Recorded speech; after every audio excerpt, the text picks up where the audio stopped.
Welcome, modern day mystics, fellow truth seekers, James and Justin back again, and today we are going to take another look at Adyashanti and his video titled Allowing Everything to Be As It Is.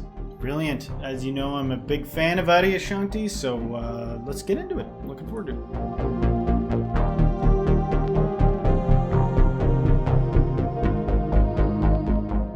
So much of human suffering is really a result of different forms of disconnection. If you think about it, reflect on it. Almost every form of human suffering has a strong element of you're disconnected to something that feels important.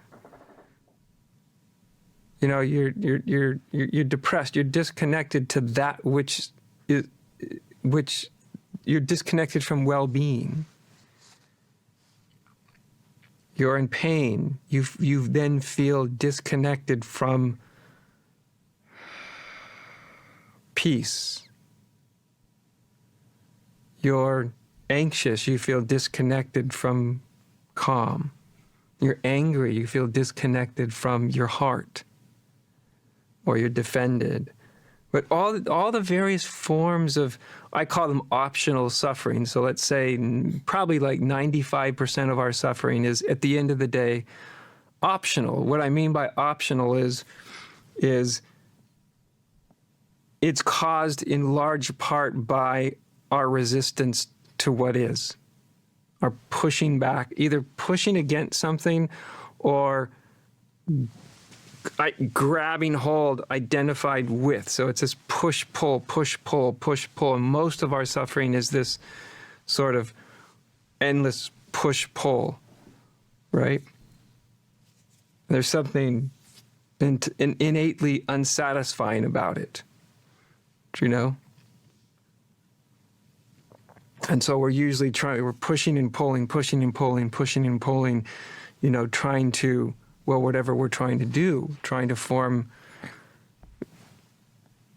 accomplish something internally.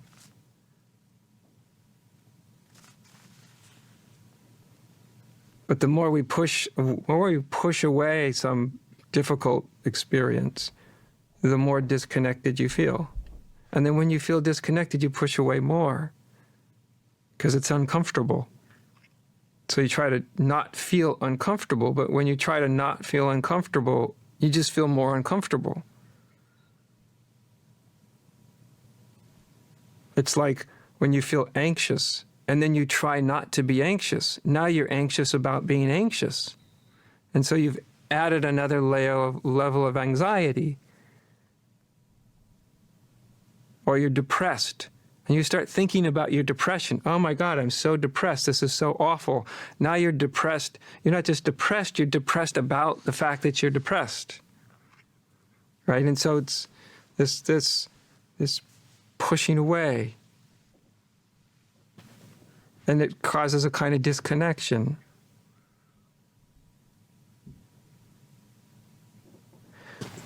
Hence the age-old spiritual teaching, just be still. Just stop. Which just means really like stop pushing and pulling. Stop pushing anything away. Stop grabbing at anything. Just stop. My interpretation of just stop or be still is allow everything to be as it already is.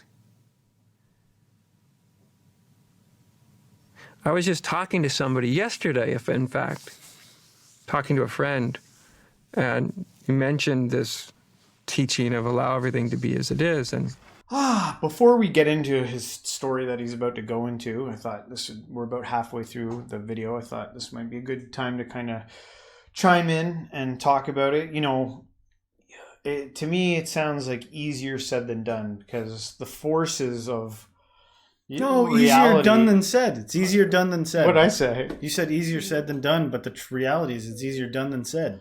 Anyway, go on. Yeah, no, I just because and I'm coming from a place of someone who struggles with this. You know, I hear what he's saying. I understand intellectually what he's pointing at, and it's like a practice that I've been working on for years now.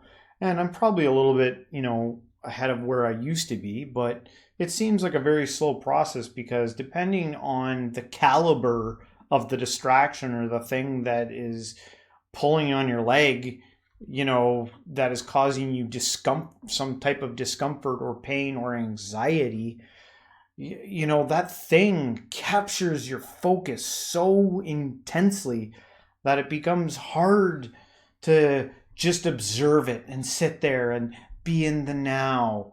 It's like you want to scream almost. Like, come on! Like, why does it got to be this intense that it's pulling me away from the thing that I know I should be doing, right? Yeah. So I'm just speaking for myself and probably the frustrated person out there that watches something like this. They want that calm. Like, listening to him, you could hear a pin drop in the background. It's so quiet. Even his videos are like what he's talking about. Be still. Between every word is the spiritual silence. Yeah. So yeah, but I okay. So there's a few things. Can I respond? Yeah. There's some things that stand out to me. Like, I think it's Zen monks. I'm just going to use that sort of ignorantly, but I get the idea that sometimes they'll like fucking hit you. They'll be like, because you'll be like, I don't know what to do. I don't know what the fuck to do. And they'll be like, they'll hit you. Like, stop it. Because the mind is so like, what he's saying, all of these dudes, I'm telling you, they would agree with me when I said they're pointing to something simple. Yeah. They're pointing to the simplest thing, but we're addicted to so many things. We're addicted to the narrative that goes, well, now what? Well, then what? Okay, I'm doing it. Like, you won't shut the hell up. Shut up. And they're like, I literally don't know how. And that's when the Zen hits you on top of all your frustration. Yeah. You're like, I'm going to lose my fucking mind.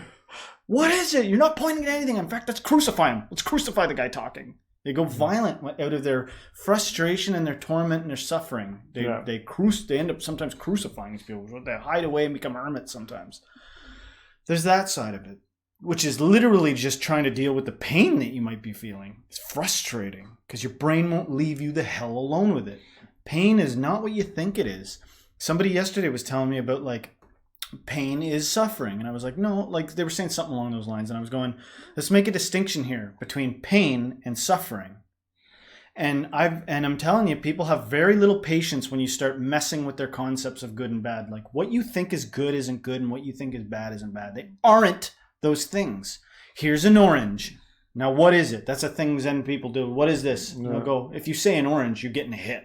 Yeah. Not an orange. Yeah. You know what I mean? They're like, what the F do you mean? It's you are conscious. Are you conscious or not? You're conscious.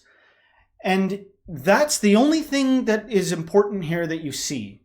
That you be it. That you just be the consciousness that you actually already are. But your mind is relentlessly addicted to teleprompter narrative. Like, identity. There's some conceptual things about it reforming it. There has to be something because nothing's not anything. Your mind endlessly does this. It's hard in social situations. After awakening, how do you behave? You're like, everything's bullshit. All these people are just teleprompting nonsense to each other. Like, you see through it. And so it's like, how do you behave? I guess I'll be like aloof. Nope, that doesn't work. That causes rage. I guess I'll be like into it. You know what I mean? But you are detached. If you're awakened, you're detached from the results because you're aware of the wonder behind it all. And you're aware of the reality behind it. The suffering, the best way I can put it, is a story. Pain is pain. It is there. Death is death. Torture's torture. Hunger's hunger. But the suffering you feel is deeply influenced by the story you're telling. And you think that the solution to that is a new story. It's not even that. It's no stories. And you go, I literally don't know how to do that. Yeah, because you're fucking addicted. You're addicted and habitual about it. So that is why people practice meditation. In the beginning, they practice quieting their mind down and getting the gap between thoughts larger and larger and larger, because in between those gaps and thoughts is consciousness. And when that consciousness abides, then there's not the problem that once existed with something like pain is not perceived the same way. Yeah. And it seems crazy. It seems ludicrous to believe that a story could have that much power over you. It's just a story that my pain is bad actually has that much authority over my life. But that is the case. That's the case. Your stories and your certainty torment the living hell out of you. Because there's people that you don't understand enjoying the shit out of things you don't even understand because their perspective is different. And you'd be like, I don't even want to enjoy what they enjoy. Yeah, because you're a story addict. And you're addicted to your ideology, which you're certain is going to keep you safe and healthy. You know? The resistance to pain is like it's clearly a survival mechanism. Must get away from this pain or the vessel will die. But even after you've taken your painkillers and even after you've found a little bit of solace, your mind continues to torment you about the pain. It's just a habit. Yeah. You just got to let go. Literally, the only way to describe it is to go from holding to letting go and being. That's the only way to describe it. And then watch when your mind goes, I'm not doing it. I'm not doing that. No, this is bad. Just watch your mind do that. Because that's what your mind is going to do, the untrained mind. Or the trained mind, more like the trained mind. You want to get your mind completely untrained. Untrain it from all its training. And then behold, you will be no longer interested in the things that the world's interested in, which will be what? Kooky as hell to the world. So let's hear his story. I was talking about how, you know, on the surface level, to allow everything to be as it is seems pretty simple, you know, and you think you're doing it. But then you really investigate. Am I actually allowing everything to be as it is? To really, what does that even mean? To really, really, really allow something, anything, any experience to be what it is, right? Not allow what it is, waiting for it to change, because then you're not allowing it to be as it is, but allowing everything, everything, everything. And so what he was sharing was when he actually got to the point of allowing everything to be as it actually is, all of a sudden there was this tremendous intimacy with everything. This profound and beautiful intimacy showed up. Aha! That's what shows up when I allow everything to be as it is. But we can think we're allowing everything to be as it is when we're actually not. You know, we're utilizing it as a sort of strategy. So part of us is allowing everything to be as it is. Another part's like looking like, okay, how is this working out for me? Do I feel better? Is it, which isn't really allowing it to be as it is. There's still a kind of strategizing. But then all of a sudden, you really allow everything to be as it is for a moment.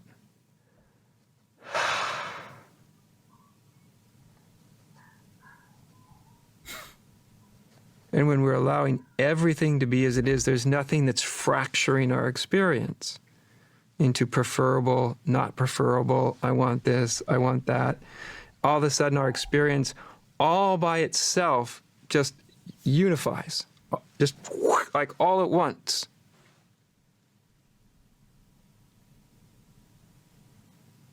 It's like this, a kind of split can heal itself in a split second. But this something as, you know, as simple sounding as allow everything to be as it is,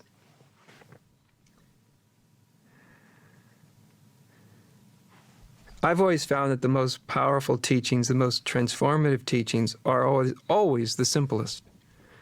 And they're the ones that are the easiest to discard, because you can think that you're really doing it when you're really not. You're like, wow, allow everything to be as is. Okay, I'm allowing it. Okay, I'm allowing everything to, I'm bored. When nothing's changing, nothing's happening.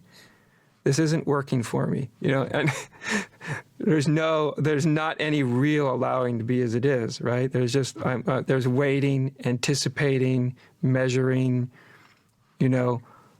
So it's tricky with a simple teaching.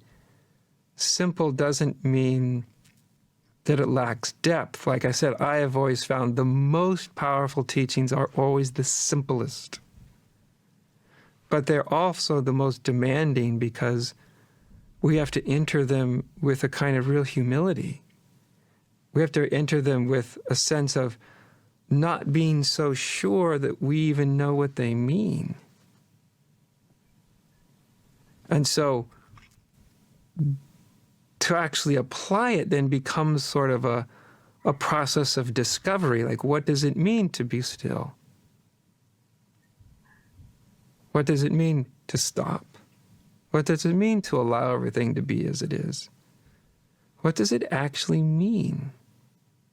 Because usually what we do is we assume we know what it means. I know what it means to stop. I mean, any fool know what it means to stop, and now I'm trying to stop and it's not working. And right there, as soon as we assume I know what it means, we'll never find out what it means. Because a good spiritual teaching, even when it's simple as stop or be still or allow everything to be as it is, these are like invitations, right? Really, we can't just assume we know what they mean. Where they're much better related to as a mystery, like, what does this mean to stop? What could it actually mean right now? What could it possibly mean for me to really, really, actually, really stop? Not pretend to stop, not kind of stop, or mostly stop. What on earth could it even possibly mean to really just stop?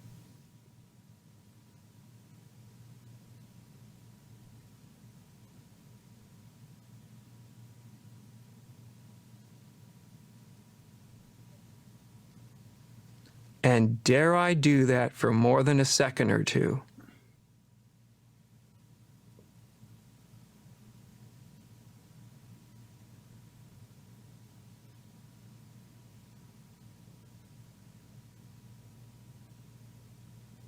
And can I stop just a little bit more than this?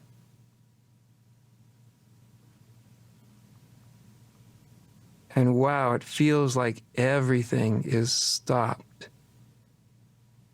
And can I stop just a little bit more than this? I want to get down to it. Panic is the word. Anxiety, fear, flood the system. I would imagine when somebody really get to the precipice of actually asking that question and they're actually getting close to the real stopping. Like, to some people, this is nonsense. If they've got no reference for like awakening talk or consciousness or meditation and stuff like that, they're gonna be like, what the F's, Phil? Well, let's just assume that people know kind of what we're talking about. And I think that a big hurdle is stopping panic. Can you concur, Dr. James? Yeah. Well, it's weird. You say stopping panic, but I'm trying to think off of my own experiences here, because when I try to do what he's talking about, it depends what's going on in my life. Like, if I've had too many coffees that day or too much sugar, it's going to be harder to settle oneself. If I have something pressing in my life that needs to be handled, that's going to be harder to stop. If I've dealt with things, it's the end of the day and I've dealt with things and I sit down and I try to do this, I'm going to have a little bit more success. Hell yeah. But I do find it, motivational, inspiring on some sense when I listen to kind of guys like this talk. I'm like, makes me want to like hit the cushion, a little bit and just do what he said and stop and try to not assume that I know exactly what he's talking about when you say stop, because I'm sure there's a lot of people, what do you mean, man? Just stop? I can stop. Look at, I'm stopping. I think you're assuming too much. And I think he was trying to let everyone know, don't assume that you know exactly what he's talking about here. Might be something a little bit deeper going on here. Maybe you need to, redefine what stopping means. I didn't even like what he did there. He was like, dare I stop for like more than a minute here,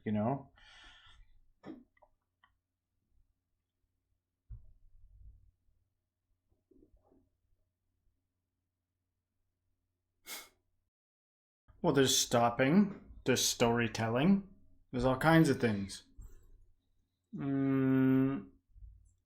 I think intention plays a role. I do agree that facilitating a good atmosphere can be conducive. Like, if you sit down to stop to meditate, even if it's for the purposes of highest enlightenment in the middle of a battlefield, you kind of like can't be surprised when you get a bullet through the head. Correct? So maybe you don't want to have your crowning enlightenment moment on a battlefield. Maybe you do. Maybe it doesn't matter. Maybe when you know and it doesn't matter. But I'm saying I agree with what you're saying in terms of pressing matters. But the mind is very tricky. And so what I am getting makes up pressing matters when there are no pressing matters. Right.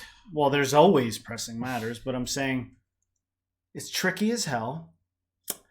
But if you give the mind as little excuse as it can, where you're like, you really don't have any more excuses, mind. I am full like a stuffed baby that just was nursed. I'm ready to zone out because all my needs are met and there's literally no excuse. And then you see at that point that your mind still concocts shit. Some tricky ones might be like, I can't wait to get enlightened because I'm going to be this. Or some other selfish bullshit. Or whatever it is, or like he said, the very things he said, there's no need to really add to it what I'm adding. What he said was perfectamundo. Go rewatch that. Sans our interpretation. But I think intent matters. You gotta somehow murder every intent your mind could possibly have because it's intentless. It is intentless if you're gonna get to it. Because there's no getting to anything. There's not even a get to.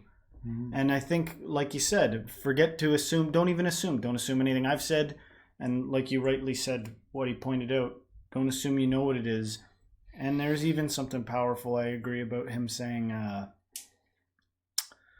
and then when you've gotten quiet, take a little more quiet in it. Like, can you be even more stopped? Is it possible to be even more stopped? And I marvel that I can still conjure feelings of fear when I do that. My body still will involuntarily, even in the calmest of states, remind me of anxiety and fear. That'll still bubble up. I'm like, I was fine a moment ago. In fact, in my distracted state, I wouldn't have said I was anxious, but something about utter stopping, maybe one of the final little red herrings the ego tries to show out is like inexplicable fear. Yeah. And then I wanted to talk about what do you do about that in this stopping? Well, you just don't grab it. You just don't grab it. You just don't do anything about it. And instead, the consciousness, which is always watching anyhow, it abides in that, and then it changes shapes like a cloud, and then it moves on upon its own volition. Because I don't believe anything changes on the outside world. I think if you've got a knife in your back, when you get into this utter stillness, the knife doesn't vanish out of your back. That radiating pain is still there. You got to somehow not grab it. The pain or the knife? Both. You know, if there's a knife in your back, get the damn knife out of your back. But I'm saying, like, the pain that you're feeling in your leg, or the emotional turbulence that you're feeling, just do not grab it. Don't do anything about it. Is what my interpretation. All right. Well, I think we pontificated enough on this one. Hopefully you guys enjoyed our reaction here to Adyashanti. If you did, don't forget to hit the like, subscribe, share this with a friend, and everyone till next time, Stay spiritual.